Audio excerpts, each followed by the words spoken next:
آسرا میرے دل کا لا الہ الا اللہ، عرش پہ لکھا دیکھا لا الہ الا اللہ۔ در یتیم کے پہلے ایپیسوڈ میں کچھ یوں بیان کیا گیا ہے۔ عبد المطلب نے اللہ پاک سے یہ منت مانی تھی کہ جب میرے 10 بیٹے ہو جائیں گے تو ایک بیٹے کو راہ خدا میں قربان کروں گا۔ اس منت کے پورا کرنے کا انہوں نے ارادہ کیا تو عبداللہ کے ننہال والوں نے مزاحمت کی اور انہوں نے روکا۔ وہی پاس کھڑے ایک بوڑھے عرب نے کہا، یا سید القریش، بنو عامر کے محلے میں جو کاہنہ رہتی ہے اس کے پاس جائیں اور سارا ماجرا بتائیں۔ اور عبد المطلب اور سارے لوگ اس کاہنہ کے پاس جاتے ہیں۔ اب دیکھتے ہیں کیا ہوتا ہے۔ کیا کاہنہ عبداللہ کو قربان کرنے کا حکم دیتی ہے؟ کیا عبد المطلب اپنے بیٹے عبداللہ کو قربان کریں گے؟ کیا بنو ہاشم کے خاندان والوں کے چہروں پر خوشی کی رونق آئے گی؟ چلیے دیکھتے ہیں اب کیا ہوتا ہے۔ در یتیم ایپیسوڈ 1۔ قربانی کی صبح۔ ستاروں کے بجھتے ہوئے چراغوں سے دھواں سا نکل رہا تھا۔ یہ صبح کا عجیب دھندلکا اور اجالا ایک دوسرے میں گھل مل گئے تھے۔ سورج مشرق کے دریچے سے جھانکنے ہی والا تھا۔ منجم رات کے مسافر رخت سفر باندھ کر جانے کے لیے تیار کھڑے تھے۔ بساتی سب الٹنے والی تھی، اس کے مہرے آپ ہی آپ کپ کپا رہے تھے۔ یہ مکہ کی صبح کاجب تھی، لوگ ٹھنڈی ہواؤں کی گود میں سو رہے تھے۔ سکوتی شب پوری طرح ٹوٹا نہ تھا۔ کسی راستے سے اونٹوں کے گلے کی گھنٹیاں بجنے کی آوازیں آ رہی تھیں، مدھم اور بے ترتیب آواز، جیسے کوئی نومشک پجاری مندر میں گھنٹی بجا رہا ہو۔ اہل مکہ کے گھروں پر نیند کی خاموشی چھائی ہوئی تھی۔ اس عالم میں بنو ہاشم کے عریض و طویل مکان کے دروازے کے پاس ایک باوقار شخص سیاہ کمبل پر دیوار سے کمر لگائے بیٹھا تھا۔ وہ گہرے سوچ میں ڈوبا ہوا تھا۔ اس کے ماتھے پر سلوٹیں جلد جلد ابھرتی اور پھر پھیل جاتی۔ فکر و احساس کے بارے نے ان کے پیٹوں کو بوجھل بنا دیا تھا۔ اس کی آنکھوں میں کبھی چمک پیدا ہوتی اور کبھی اندھیرا۔ خیالات شاخ در شاخ ہوتے چلے جا رہے تھے۔ وہ ایک بارگی کھڑا ہوا اور صحن میں تیز تیز ٹہلنے لگا۔ خوب دھوپ پھیل چکی تھی۔ ابو قبیس کی چوٹیوں پر سورج کی شعاؤں نے سنہری شعر لکھ دیے تھے۔ پرندے چہچہا رہے تھے، بکریاں ممیا رہی تھیں اور اونٹ بلبلا رہے تھے، مگر یہ شخص اپنے خیالات میں مستغرق تھا۔ غور و فکر کی شدت نے صبح کے ہنگامے سے اسے باخبر بنا دیا تھا۔ گھر کے لوگ اس کی طرف حیرت و تجسس کی نگاہ سے دیکھ رہے تھے۔ کہیں بنو امیہ سے کسی بات پر جھگڑا تو نہیں ہو گیا؟ امیہ اور ہاشم کے جانشینوں کی تلواروں کو نیام سے تو باہر آنا نہ پڑے گا۔ شام سے جس اونٹوں پر اسباب تجارت آ رہا تھا، کہیں وہ تو نہیں لٹ گئے؟ حج کا زمانہ قریب آ رہا تھا، شاید اس کے انتظام کے لیے یہ سوچ بچار ہو رہا ہے۔ عبد المطلب کو اتنا فکر مند تو کبھی نہیں دیکھا گیا۔ آج یہ دارالندہ بھی نہیں گئے۔ قریش کے سرداران ان کے منتظر ہوں گے۔ سب لوگ اپنے اپنے خیال کے مطابق قیاس آرائی کر رہے تھے۔ عبد المطلب سے بات کرنے کی کسی کو جرأت نہ ہوتی تھی۔ عبد المطلب نے پیشانی سے پسینہ پوچھا، کئی بار ہاتھوں کی مٹھیوں کو بند کیا اور کھولا، پھر اپنے نیچے کرتے کو اوپر اٹھاتے ہوئے بولے، عبداللہ کہاں ہیں؟ اسے بلاؤ۔ کعبہ کی دیوار کے سایہ میں آج اسے قربان کر کے اپنی منت پوری کروں گا۔ گھر والے سب ایک دوسرے کا منہ تکنے لگے۔ عبد المطلب کے فیصلے کو سن کر سب کے چہرے ایک بار پیلے پڑ گئے، جیسے ان کے جسموں میں لہو نہیں پانی ہے۔ مکان کے صحن میں اونٹوں کے کجاؤں کے پاس دیوار میں بہت بڑا طاق تھا، جس میں مٹی کے پیالے، رسیاں، ستو کے خالی تھیلے، آہنی خود، ٹوٹی ہوئی جیرا کے ٹکڑے اور لوہے کے کچھ ہتھیار رکھے تھے۔ عبد المطلب نے طاق سے چھری اٹھائی اور اس کی دھار دیکھنے لگے۔ دھار تیز تھی مگر عبد المطلب نے احتیاطاً جرا کے لوہے پر اسے رگڑنا شروع کیا۔ آن کی آن میں بجلی کی طرح ہر طرف خبر پھیل گئی۔ عبد المطلب نے جو منت مانی تھی کہ اللہ تعالیٰ نے مجھے 10 بیٹے دے دیے تو میں ایک بیٹے کو تقرب الہی کے لیے قربان کروں گا، آج اس منت کے پورا کرنے کی وہ تیاری کر رہے ہیں۔ چھری کی دھار تیز تر کی جا رہی ہے۔ عبداللہ کو بلانے کے لیے آدمی بھجوا دیے ہیں۔ ہاشمی گھرانے کے لوگ بات کے پکے اور ارادے کے مضبوط ہوتے ہیں، اور پھر عبد المطلب تو قریش کے سردار ہیں، ان کے عزم کا بدل جانا بہت دشوار ہے۔ تھوڑی دیر میں عبداللہ، حارث، ابو طالب اور دوسرے بھائیوں کے ساتھ باپ کی جناب میں حاضر ہو گئے، اور ان کے آنے کے تھوڑی دیر بعد عبداللہ کے ننیحال والے بھی نواسا کے قربان کیے جانے کی خبر سن کر وہاں چلے آئے۔ عبداللہ ایک طرف چپ چاپ کھڑے تھے، سب کی نگاہیں انہی پر تھیں، ترس کھانے والی نگاہیں، ملتزی نظریں کہ کاش عبد المطلب کے ہاتھ سے کوئی چھری چھین لیتا۔ لوگوں کی ہمدردی کے اس منظر کو دیکھ کر عبد المطلب نے اونٹ کے کجاوے پر پیر رکھتے ہوئے کہا، مجھے بزدل بنانے کے لیے تم یہاں اکٹھے ہوئے ہو۔ ہمدردی کا یہ نرالا انداز ہے۔ ایک شریف آدمی کو ایفائے عہد اور تکمیل منت سے روکا جاتا ہے۔ میری منت سب کو معلوم ہے۔ رات میں نے قرہ اندازی کی تھی، پورے احتیاطاً اور ذمہ داری کے ساتھ قرے ڈالے تھے۔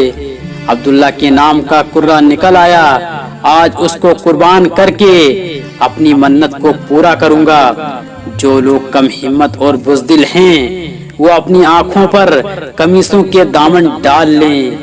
جو ذبح ہونے والے کی چیخیں سننے کی تاب نہیں لا سکتے وہ اپنے کانوں میں روئی ٹھونس لیں۔ لوگوں کو میرے بچے سے ہمدردی ہے مگر میری شرافت اور غیرت سے ہمدردی نہیں ہے۔ عدنان کی اولاد ہائے اتنی کم ہمت ہو گئی، کاش ابو قبیس کا سینہ شک ہو جاتا اور تمام بزدل قریش اس میں سما جاتے۔ عبد المطلب بار بار داڑھی پر ہاتھ پھیرتے اور چھری کو الٹتے پلٹتے اپنے عزم کا ثبوت دکھانے کے لیے عبداللہ کے ننیحال کے لوگ اور سب سے بڑھ کر ابو طالب درمیان میں آ گئے کہ ایسا نہیں ہو سکتا، ہم یہ کام نہیں ہونے دیں گے، پہلے ہماری گردنوں پر چھری پھیر دو پھر عبداللہ کو جسم کو ہاتھ لگانا۔ بات بڑھنے لگی۔ عبد المطلب اپنی ضد پر قائم تھے کہ چاہے دنیا ادھر کی ادھر ہو جائے میرا ارادہ نہیں بدل سکتا۔ مردوں کا کول جاندار ہوتا ہے اور وزنی بھی، میں اس وزن کو عزیزوں رشتہ داروں کے کہنے میں آ کر ہلکا نہ ہونے دوں گا۔ مجھے اللہ نے اپنی مہربانی سے 10 بیٹے دیے ہیں، ایک بیٹا جاتا رہے گا تو کیا ہو جائے گا؟ پھر منت کو پورا کرنا ہر محبت اور تعلق سے بڑھ کر ہے۔ سخت کس مکش کی نوبت آ گئی، دونوں طرف سے کوئی بھی اپنی بات سے ذرہ برابر ہٹنے کے لیے تیار نہ تھا۔ ایک ہاتھ میں چھری تھی اور دوسری جانب سے دستیوں سینے عبداللہ کے سامنے سر بننے کے لیے آمادہ تھے۔ یا سید القریش ایک بات کہوں مانو گے؟ ایک بوڑھے عرب نے اپنی کمر سے رسی کی گرہ ڈھیلی کرتے ہوئے کہا، مجھ سے کسی بات کا اقرار نہ لو بڑے میاں، تمہیں جو کچھ کہنا ہے کہہ ڈالو۔ عبد المطلب نے جواب دیا، بنو عامر کے محلے میں جو کاہنہ رہتی ہے اسے تو آپ جانتے ہیں۔ بوڑھے نے کہا، میں کیا، سارا مکہ اسے جانتا ہے، کائنات میں آج اس کا جواب نہیں۔ یمن اور نجد تک کے لوگ اس سے پھال کھلوانے کے لیے آتے ہیں۔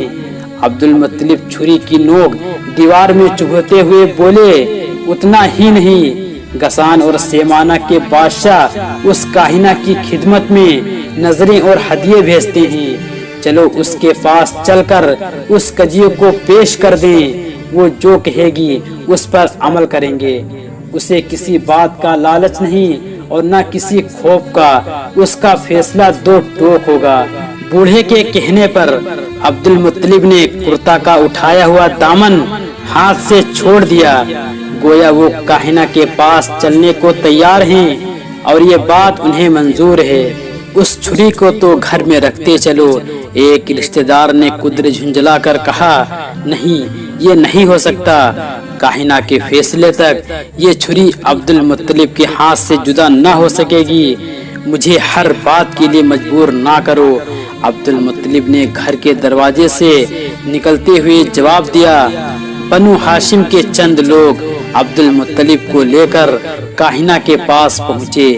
کاہنہ ادھیڑ عمر کی عورت تھی، بکھرے ہوئے اور الجھے ہوئے بال، چہرہ گرد آلودہ، نیم براہنہ جسم، گلے میں اونٹ کی ہڈیوں کی باقوار مالا، ہاتھوں اور پیروں اور بازوں میں لوہے کے موٹے موٹے کڑے، انتہائی بھیانک اور ڈراؤنا چہرہ، لال پیلی آنکھیں، تنی ہوئی بھوہیں، شکن آلودہ ماتھا، نیلے ہونٹ، چوڑا جبڑا عورت کا ہے۔ کون تھی؟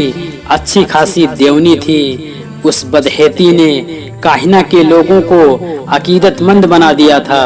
لات و عزا کے پرستاروں کا خیال تھا کہ غیب کی باتیں عام چہرے کے آدمی نہیں بتا سکتے، اس کے لیے تو سب سے الگ چہرے کی ضرورت ہوتی ہے۔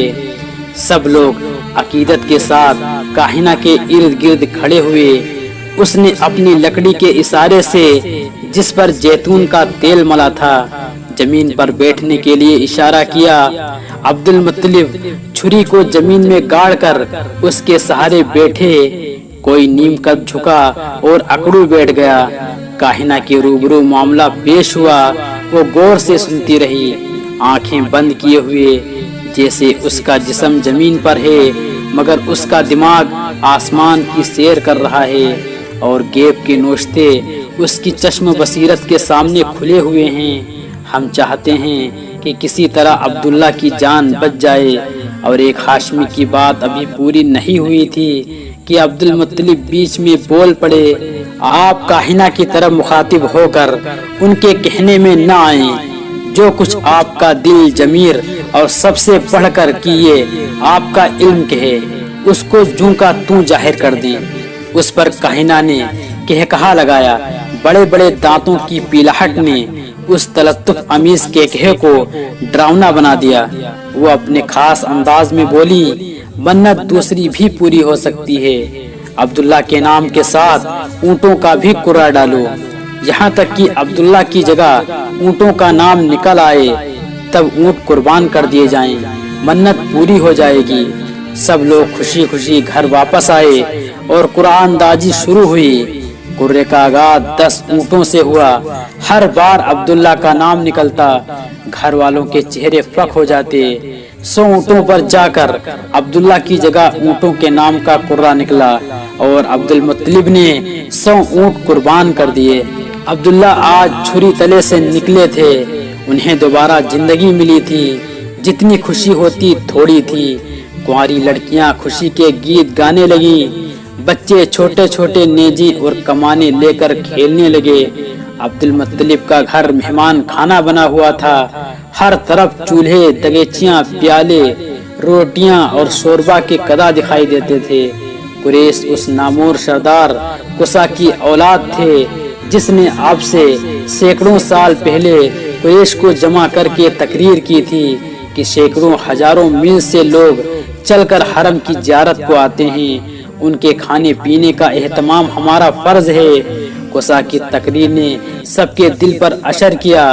قریش سال کے سال ایک رقم جمع کر دیتے جس سے حاجیوں کو کھانا کھلایا جاتا۔ پانی کے لیے چمڑے کے بڑے بڑے حوض بنا دیے گئے تھے۔ عبد المطلب اپنے دادا قصا کے صحیح جانشین تھے، وہیں وقار، وہیں شیر چشمی اور مہمان نوازی، ان کے یہاں جو کچھ ہوتا کم تھا۔ عبداللہ جبے ہوتے ہوتے رہ گئے۔ قربانی کی منت دوسری صورت میں پوری ہوئی۔ آج سے کئی ہزار سال پہلے اسی مکہ میں حضرت اسماعیل علیہ السلام کے ساتھ جب یہ عظیم کا محتم باعثان واقعہ پیش آیا تھا، تاریخ نے ذرا بدلے ہوئے انداز میں پھر اپنے کو دہرا دیا تھا۔ وہی نسل، وہی گھرانہ، وہی شہر، ان اسرار پر بھی قدرت نے نورانی حجاب ڈال رکھا تھا جس کے ظہور کے لیے ماہ و آفتاب کی نگاہیں منتظر تھی۔